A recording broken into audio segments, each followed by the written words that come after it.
2022년 1월 21일 오늘의 말씀 시작하겠습니다. 오늘 나눌 말씀은 레위기 22장 10절에서 16절 말씀입니다.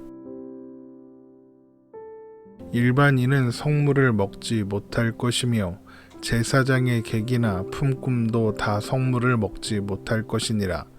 그러나 제사장이 그의 돈으로 어떤 사람을 샀으면 그는 그것을 먹을 것이며 그의 집에서 출생한 자도 그렇게 하여 그들이 제사장의 음식을 먹을 것이며 제사장의 딸이 일반인에게 출가하였으면 거제의 성물을 먹지 못하되 만일 그가 과부가 되든지 이혼을 당하든지 자식이 없이 그의 친정에 돌아와서 젊었을 때와 같으면 그는 그의 아버지 몫의 음식을 먹을 것이나 일반인은 먹지 못할 것이니라.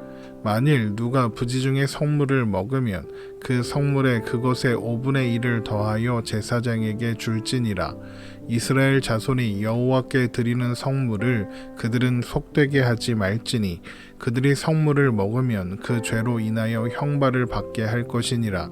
나는 그 음식을 거룩하게 하는 여호와이니라. 아멘. 레위기 22장의 말씀을 계속해서 살펴보고 있습니다. 오늘 본문인 레위기 22장 10절에서 16절에서는 제사장에게 준 성물을 먹을 수 없는 사람의 목록을 기록하고 있습니다. 당연히 일반인은 성물을 먹지 못합니다. 또한 제사장의 집에 거주하는 사람이나 제사장의 혈육 중에서도 성물을 먹을 수 있는 사람과 먹을 수 없는 사람이 구별됩니다. 먼저 제사장의 객이나 품꾼은 성물을 먹지 못합니다. 하지만 제사장이 돈으로 사서 제사장의 소유가 된 사람, 그러니까 종은 성물을 먹을 수 있고 제사장의 소유가 된 종의 자녀도 성물을 먹을 수 있습니다. 레위기 22장 10절에서 11절 말씀입니다. 일반인은 성물을 먹지 못할 것이며 제사장의 객이나 품꾼도 다 성물을 먹지 못할 것이니라.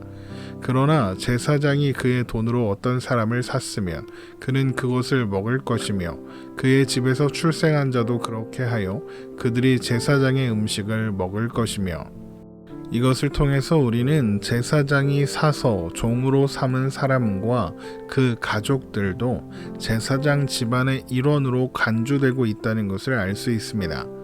물론 이들이 성물을 먹을 수 있다는 것은 단순히 제사장의 소유의 종이 되었기 때문만은 아닙니다. 그는 제사장의 종으로서 할례를 받고 하나님의 백성이 되고 나서야 제사장 집안 사람으로 인정받아 성물을 먹을 수 있었을 것입니다.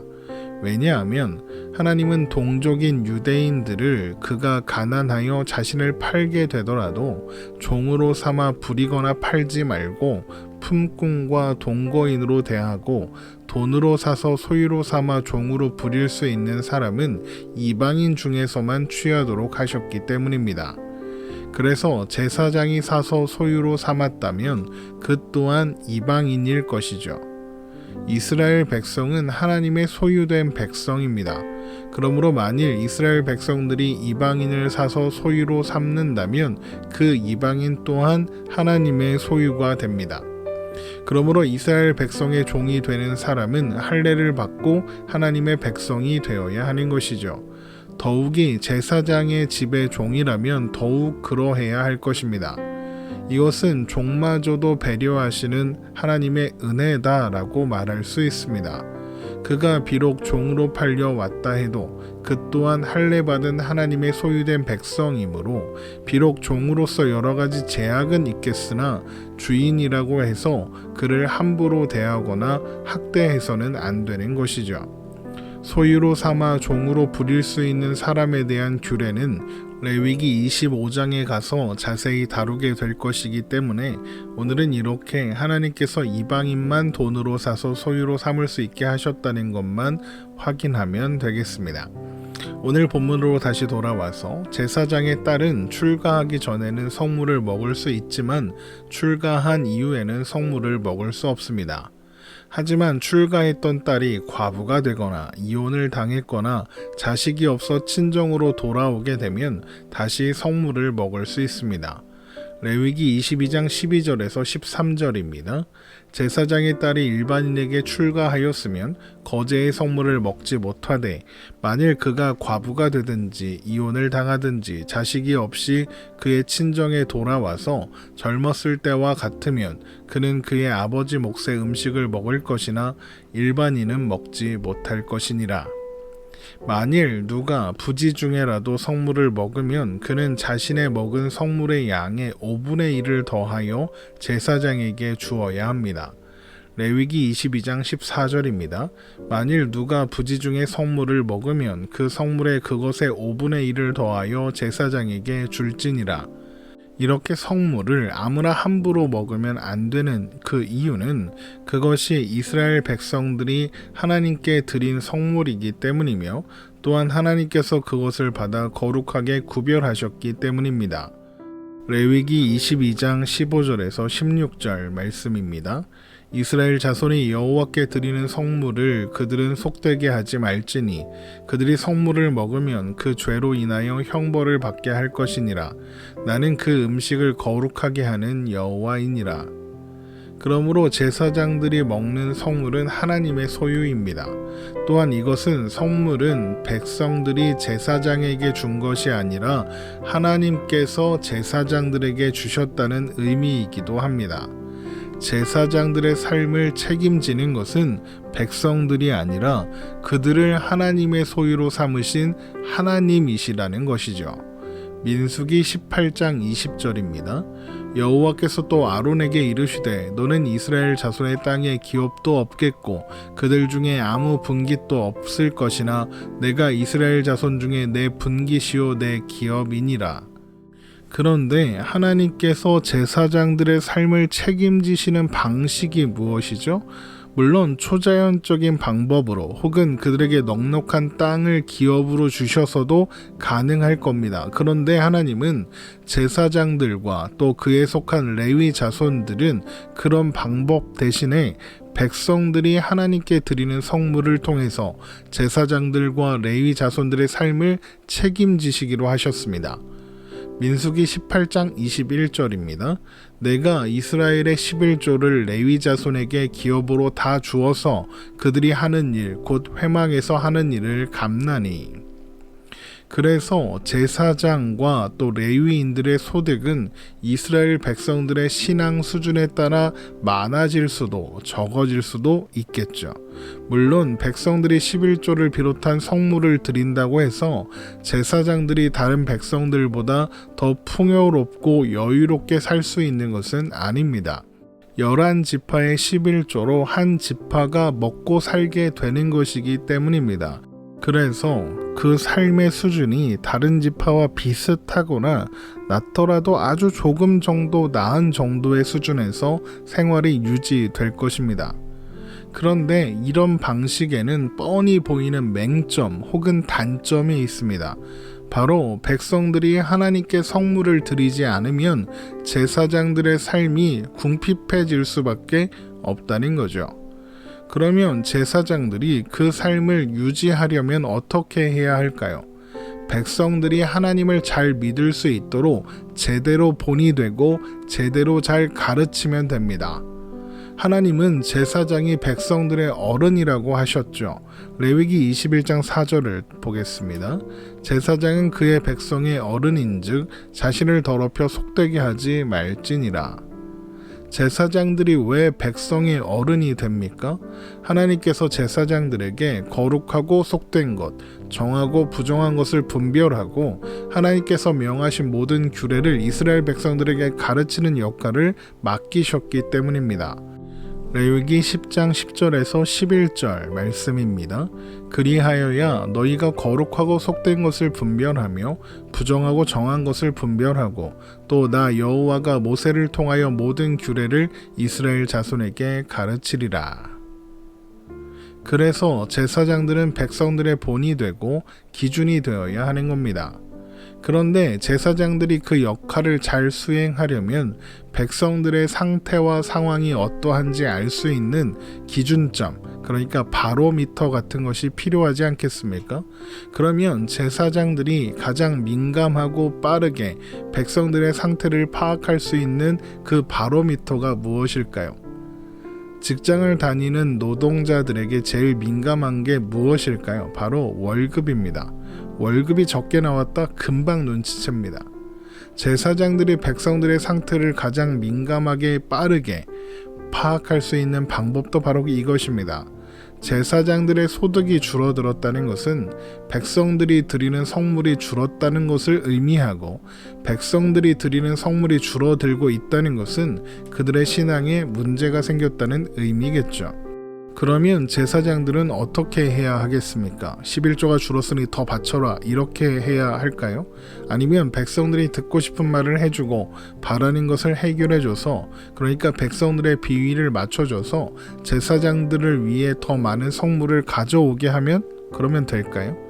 그렇게 하면 물론 당장 제사장들이 먹고 사는 문제는 해결될 수 있을지도 모릅니다. 그러나 그렇게는 아무것도 해결될 수 없습니다. 백성들이 더 많은 성물을 가져와 그들의 삶이 윤택해질 수 있다 해도 백성들이 하나님을 떠나고 그래서 하나님 없는 하나님의 백성이 된다면 그 결과는 심판과 멸망밖에는 없을 테니까요. 그 문제를 해결하고자 하는 마음이 정말로 있다면 먼저 제사장들은 자신들의 삶이 백성들에게 본이 되지 못하고 있지는 않은지 스스로를 점검하고, 또한 하나님 앞에 회개하며 하나님의 도우심을 구해야 합니다. 그리고 나서 당장은 백성들의 원망을 사게 되고 백성들이 마음에 들어하지 않게 되어도, 그래서 오히려 성물이 더 줄게 되는 일이 있더라도 백성들의 신앙이 바로 설 수 있도록 하나님의 말씀을 선포하고 가르쳐야 하는 겁니다. 그것이 제사장들의 역할이니까요. 만일 그 제사장들이 그 역할에 소홀해서 백성들의 신앙이 무너졌다는 신호가 바로 성물이 줄어드는 것으로부터 오게 되는 겁니다. 그래서 하나님은 제사장들에게 하나님이 그들의 기업이 되신다 하시면서 그 방법을 백성들이 하나님께 드린 성물로 하게 하시는 겁니다. 제사장들이 백성들의 영적 상태를 민감하게 알아채서 정신 차리라고요. 또한 그래서 성물을 아무나 먹지 못하게 하신 것 같습니다. 성물을 아무나 먹을 수 있다면 제사장들은 성물이 넉넉하여 남게 되면 남은 성물을 팔아 이익을 남기고 싶은 유혹이 생길 겁니다. 그런데 성물이 왜 남겠습니까? 백성들이 11조를 비롯한 성물을 성실하고 넉넉하게 드렸기 때문일 겁니다. 그러면 백성들이 어떻게 넉넉한 11조를 드릴 수 있게 되었을까요? 하나님께서 넉넉하게 거두게 하셨기 때문입니다. 그 결과로 넉넉하게 드려진 성물을 제사장이 자신의 것인 줄 알고 함부로 팔아 이익을 남기면 되겠습니까? 그래서 하나님은 성물을 아무나 먹지 못하게 하심으로써 성물이 제사장의 소유가 아니라 하나님의 소유이며, 하나님께서 제사장과 레위인들의 기업이 되시는 방법으로 허락하셨다는 것을 잊지 않도록 하신 겁니다. 만일 아무나 성물을 먹을 수 있고 그래서 제사장이 남는 성물을 팔아 이익을 남기다 보면 제사장은 섬기는 일이 주객의 전도가 일어날 겁니다. 그래서 이익 그 자체를 위해서 그 일을 하게 될 것이고, 하나님의 뜻과 마음보다는 성물을 가져오는 백성들의 눈치를 보게 되겠죠. 그래서 결국에는 해야 할 역할, 해야 할 말을 제대로 하지 못하고 성물을 더 많이 어떻게 하면 가져오게 할 수 있을까에만 신경을 쓰게 될 겁니다. 그러면 그 결과로 백성들의 신앙이 무너지게 되는 겁니다. 제사장들이 그 역할을 제대로 하지 못해서 그 결과로 백성들의 신앙이 무너졌으며, 다시 그 결과로 제사장과 레위인들의 삶이 궁핍해지고, 그러면 다시 제사장들은 더 많은 헛짓거리들을 하고, 그 결과로 백성들의 신앙은 더 처참하게 무너지는 일들, 그 일들이 성경에 수도 없이 기록되어 있습니다. 사사기 17장에 기록된 어떤 레위인이 미가의 집에서 우상을 섬기는 개인 제사장이 되었던 일, 또 역대하 29장에서 히스기야 왕이 이스라엘 백성들을 하나님께 돌이키게 하고 그래서 종교 개혁을 일으켰을 때 하나님께 드리는 제사와 성물이 오랫동안 중단되어 제사장의 직무를 할 수 있는 성결하게 한 제사장들이 없어서 부족해서 제사가 원활하게 진행되지 않는 일도 있었습니다. 이런 모든 일은 레위인들과 제사장들이 그들의 기업이신 하나님을 온전히 바라보며 살지 않은 결과로 일어난 일이다라고 할 수 있는 것이죠. 그리고 이것은 2022년 오늘을 살아가는 우리들 또한 잊지 말아야 하는 내용이기도 합니다. 누누이 말씀드린 것처럼 신약 시대를 살아가는 우리들, 예수 그리스도와 연합하여 하나님의 자녀된 우리들은 하나님의 하나님 되심과 하나님의 영광을 드러내고 선포하는 왕같은 제사장으로 부름받은 존재들입니다. 베드로전서 2장 9절입니다. 그러나 너희는 택하신 족속이요 왕같은 제사장들이요 거룩한 나라요 그의 소유가 된 백성이니 이는 너희를 어두운 데서 불러내어 그의 기이한 빛에 들어가게 하신 이의 아름다운 덕을 선포하게 하려 하심이라. 하나님께서 이스라엘 가운데 제사장들을 세우신 것처럼 또한 구약시대의 이스라엘을 온 세상의 제사장 나라로 세우셨던 것처럼 우리들 또한 우리가 살아가는 그 자리, 우리가 사는 오늘 가운데 왕같은 제사장으로 세움을 받았습니다. 그래서 우리의 존재로 하나님의 하나님 되심과 하나님의 영광을 선포하는 날이 되게 하신 거죠. 우리의 존재로 하나님의 하나님 되심과 하나님의 영광을 선포하는 방법이 무엇입니까? 바로 사랑입니다. 화평을 이루는 것입니다. 우리는 바로 그 일을 위해 부름받았으며 그 일을 위한 모든 것을 공급받았습니다. 무엇을 공급받았습니까? 하나님의 한없는 사랑과 은혜를 받았습니다. 예수님께서 우리의 지혜와 의로움과 거룩함과 구원함이 되어 주셨습니다. 우리는 그렇게 사랑하며 살기에 그래서 하나님의 하나님 되심과 하나님의 영광을 선포할 수 있는 모든 것을 공급받았습니다. 그러므로 오늘을 예수 그리스도와 동행함으로 살아 하나님께서 만나게 해주시는 모든 사람들 앞에 하나님의 아름다운 덕을 드러내고 선포하는 우리가 되기를 주님의 이름으로 축원합니다.